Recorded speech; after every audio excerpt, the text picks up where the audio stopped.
In Dr. Marc Siegel now, because part of this story is the response of the medical authorities to this ongoing disaster. No, it's an outrage. Let's define it properly.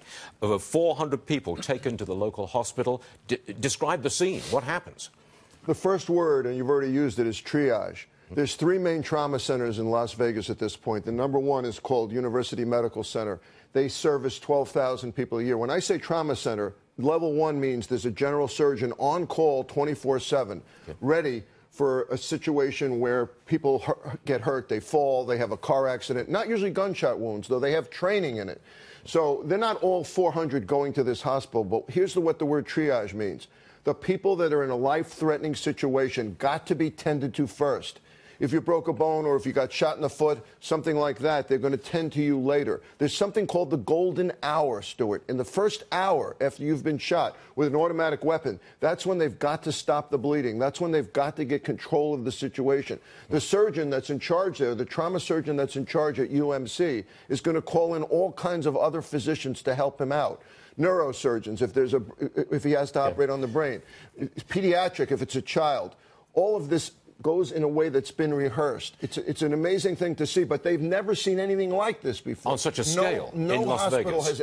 No hospital in Las Vegas has ever seen anything like this before, on even close to this scale. Now, people come in 1 or 2 or 3, not 400. They were taking people out of the concert area, so to speak, using makeshift police barricades to have stretchers and gurneys. We even saw an ice chest, which happened to have wheels, that laid somebody on top of it. It was now covered in blood. That's how they got them out. So out on the street, they'd perform this triage, decide who is going to survive, who needs immediate treatment. That's what happened there? Absolutely. Now, we talked about with Steve Scalise how important it is to apply tourniquets, because when you have an automatic weapon, it leads to fractures. The bullet splinters. You get organs that are rent. You get fractures internally. You can get problems in the pelvis, a lot of bleeding. So if you apply tourniquets to areas that have been shot, you improve the chance of survival greatly. And I'm sure that was done. The people use belts. They use pieces of clothing. That's the kind of thing that's extremely important at the beginning. Once you get to the hospital, then the trauma team takes over, and they're very skilled at this. In the field, it's all about controlling bleeding. But what a terrible decision you have to make. You're a medical person. You see people coming out of the concert arena or the scene, whatever it is, and you've got to make that decision. This person should be treated first. That's a very difficult decision to make. Yes, but it isn't a moral or ethical decision, because people are skilled at saying who's going to survive if I get to them right now and who isn't. It's a professional decision right on life or death.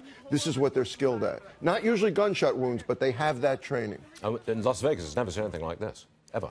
And they're just getting new medical schools and new trauma centers. Yes, they've never seen anything like this before, and we're hoping and praying that they can handle it. They clearly have skilled physicians there. They clearly do. Dr. Marc Siegel, thank you, sir. Thanks. Appreciate it.